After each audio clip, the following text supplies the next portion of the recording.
ہوں کہ جو 27 رمضان کو واقعہ پیش آیا بنی گالہ کے اندر، اس کے اوپر آج بھی پاکستان کے علماء اکرام جو ذرا سی بات ہوتی ہے تو سڑکیں بلاک کر دیتے ہیں، لیکن ان کی آج ابھی تک کوئی آواز باہر نہیں نکلی۔ میں وہ 1 سیکنڈ کا 5 سیکنڈ کا وہ کلپ آپ کو سناتا ہوں، اس کے بعد پھر میں اپنے پروگرام کی طرف چلتا ہوں۔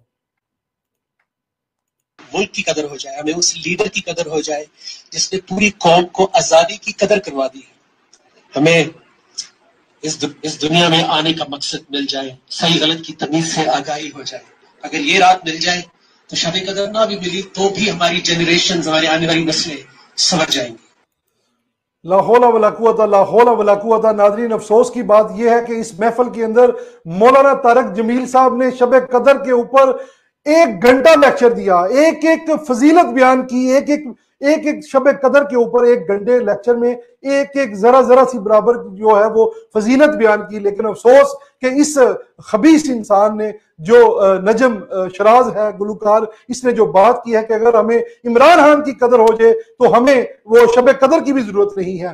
لیکن آج پھر میں اپیل کرتا ہوں، اور جب تک پاکستان کے علماء اکرام اس کے اوپر ایکشن نہیں لیں گے، پاکستان کی حکومت اس کے اوپر ایکشن نہیں لے گی، ہم ہر پروگرام میں اپنے انٹرو کے اندر اس گستاخ، اس بغیرت شخص کی جو ہے وہ گفتگو سنا کر وہ جو اس نے گستاخی کی ہے اس کے اوپر بات کرتے رہیں گے، اور اپنے آنے والے مہمانوں کے ساتھ بھی سب سے پہلے یہی بات رکھیں گے جب تک اس کے اوپر ایکشن نہ لیا گیا۔ میں خدایا اپیل کرتا ہوں دوبارہ وہ علماء اکرام کو جو اس وقت دودھ پی کے سوئے ہوئے ہیں، اور چلے مولانا طارق جمیل صاحب کو چھوڑ دیں، مولانا طارق جمیل صاحب نے 1 گھنٹہ اس رات کی فضیلت بیان کر رہے ہیں، لیکن ان کے بالوں میں جوں تک نہیں رینگی یہ بات سن کر، ان کا دل، ان کا روح، ان کی کچھ بھی نہیں کانپا۔ اس کا مطلب یہ ہے کہ جو مولانا طارق صاحب کو فالو کرتے ہیں ان سے بھی گزارش ہے اپنے استاد محترم کو یہ تو کہیں کہ آپ بات کس چیز کی کر رہے ہیں، لیکچر کس چیز کا دے رہے ہیں، اور ادھر بیٹھ کر آپ کی کیسی گستاخی سن رہے ہیں، یہ آپ نے کیسے یہ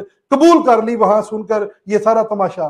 تو ہم حکومت پاکستان، شہباز شریف صاحب chief justice, chief of army staff, اور اس کے ساتھ ساتھ جو علماء اکرام ہیں ان سے گزارش کرتے ہیں، پھر اپیل کرتے ہیں خدایا اس کا نوٹس لیا جائے اور اس مردد شخص کو جو ہے وہ کڑی سے کڑی سزا دی جائے، کیونکہ یہ پاکستان کلمہ طیبہ کی بنیاد پر بنا تھا، یہ پاکستان یہ لا الہ الا اللہ محمد رسول اللہ کے نام پر بنا تھا۔ اس پاکستان کے اندر اس طرح کے کام ہم نہیں ہونے دیں گے، پاکستانی میڈیا بولے یا نہ بولے۔ ہمارے ساتھ اس وقت پاکستان کی صورتحال پر بات کرنے کے لیے ہم نے آج اپنے پروگرام میں دعوت دی ہے، سینئر صحافی ہیں، تجزیہ کار ہیں عاصم صدیقی صاحب امریکہ سے، جن کے ساتھ حالیہ جو پی ٹی آئی کے گالی بریگیڈ ہے وہ جو امریکہ میں بھی موجود ہے، انہوں نے انتہائی بدتمیزی کی، وہ بھی مرد مجاہد ہمارے ساتھ موجود ہے، ان کے ساتھ سینئر تجزیہ کار سینئر صحافی فیض رحمان صاحب ہمارے ساتھ موجود ہے۔ تو آئیے ناظرین اپنی گفتگو کا آغاز کرتے ہیں اور جانتے ہیں صورتحال کے بارے میں۔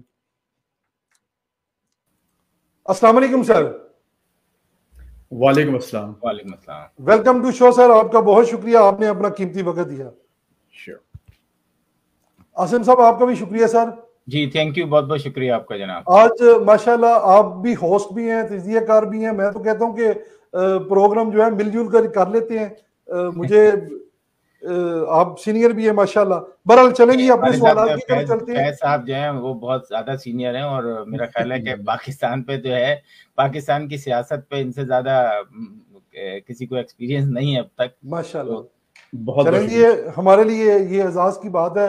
فیض صاحب سے پروگرام کا آغاز کرتے ہیں۔ فیض صاحب یہ ذرا فرمائیے گا، 27 رمضان کو آپ نے یہ کلپ دیکھا ابھی جو ہم نے دکھایا ہے اپنے انٹرو میں، نجم شراز صاحب ہیں گلوکار، صاحب تو نہیں کہا جا سکتا، ایک شیطان جو زمین پر اترا ہے وہ ہے۔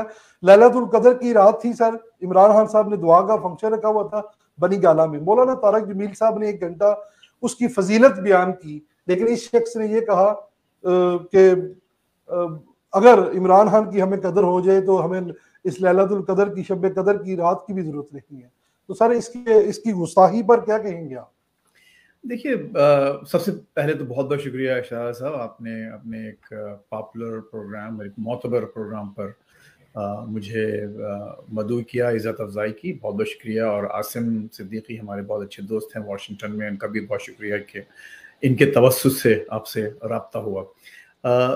دیکھیے، آپ کا سوال جو ہے وہ بنیادی طور پر اگر اس کو آپ ایک